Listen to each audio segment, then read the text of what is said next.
Hello everyone, welcome to Amirdham. இன்னைக்கு நம்ம சேனல்ல கத்திரிக்காய் மசியல் எப்படி செய்யறதுன்னு பார்க்கலாம்.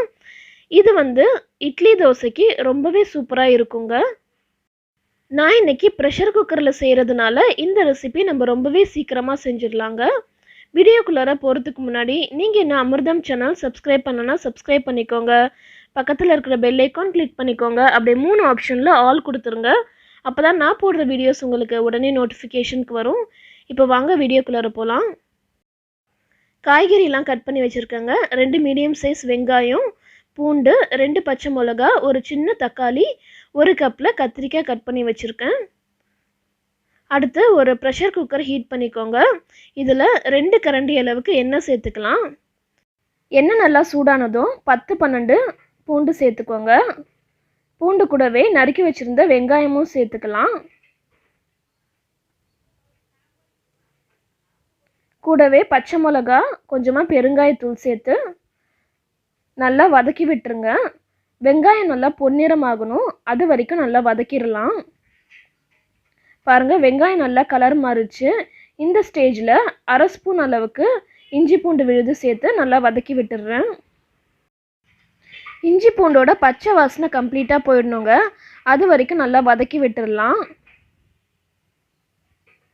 இப்போ ஒரே ஒரு சின்ன சைஸ் தக்காளி இது கூட சேர்த்து நல்லா வதக்கிடுறேன். கடைசியாக நம்ம கட் பண்ணி வச்சுருந்த கத்திரிக்காய் சேர்த்துடலாம். இதை சேர்த்துட்டு நல்லா வதக்கி விட்டுருங்க ஒரு 5 நிமிஷத்துக்கு. கத்திரிக்காவை நம்ம வதக்க வதக்க இதோட தோல் நல்லா கலர் மாறுங்க, அது வரைக்கும் நல்லா வதக்கி விட்டுருங்க. பாருங்கள், கலர் நல்லா மாறி இருக்கு. இப்போ நம்ம ஸ்பைசஸ் ஒன்று ஒன்றா சேர்த்துடலாம். 1/2 டீஸ்பூன் அளவுக்கு மஞ்சத்தூள், 1/2 டீஸ்பூன் அளவுக்கு ஜீரகத்தூள், 1/2 டீஸ்பூன் அளவுக்கு பெப்பர் தூள், 1/2 ஸ்பூன் அளவுக்கு சில்லி பவுடர், கொஞ்சமாக சில்லி ஃப்ளேக்ஸ் சேர்த்துக்கிறேன் 1 டீஸ்பூன் அளவுக்கு. இது ஆப்ஷனல் தாங்க. கடைசியாக தேவைக்கேற்ற அளவுக்கு உப்பு சேர்த்துட்டு கொஞ்சமாக தண்ணி சேர்த்துருங்க. தண்ணி சேர்த்துட்டு நம்ம இதை ப்ரெஷர் குக் பண்ணிடலாம். நான் ஒரு 1/2 கிளாஸ் அளவுக்கு மட்டும் தண்ணி சேர்த்துருக்கேன். கத்திரிக்காய் லைட்டாக முழுகுனா போதும், ரொம்ப தண்ணி சேர்க்க வேணாம். இப்போ இதை மூடி போட்டு ஒரு 2 விசில் மட்டும் வர அளவுக்கு வேக விட்டு எடுத்துடலாம்.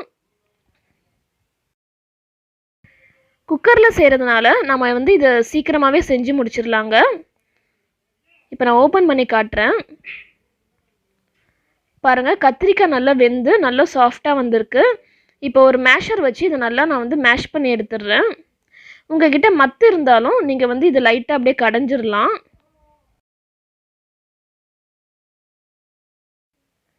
இதை நல்லா மேஷ் பண்ணதும் ஒரு தாளிப்பு கடாயில் கொஞ்சமாக எண்ணெய் சேர்த்து அதில் 1 டீஸ்பூன் அளவுக்கு கடுகு உளுத்தம்பருப்பு சேர்த்து நல்லா பொரிய விட்டுருங்க. பொரிஞ்சதும் இதை நம்ம மசியல் கூட சேர்த்துடலாம். அதுக்கு முன்னாடி கொஞ்சமாக கொத்தமல்லி தழை தூவி இதை கார்னிஷ் பண்ணிடுங்க. அவ்வளோதாங்க, ரொம்பவே சிம்பிளான கத்திரிக்காய் மசியல் ரெடி பண்ணியாச்சு. இது இட்லி தோசைக்கு ரொம்பவே சூப்பராக இருக்குங்க.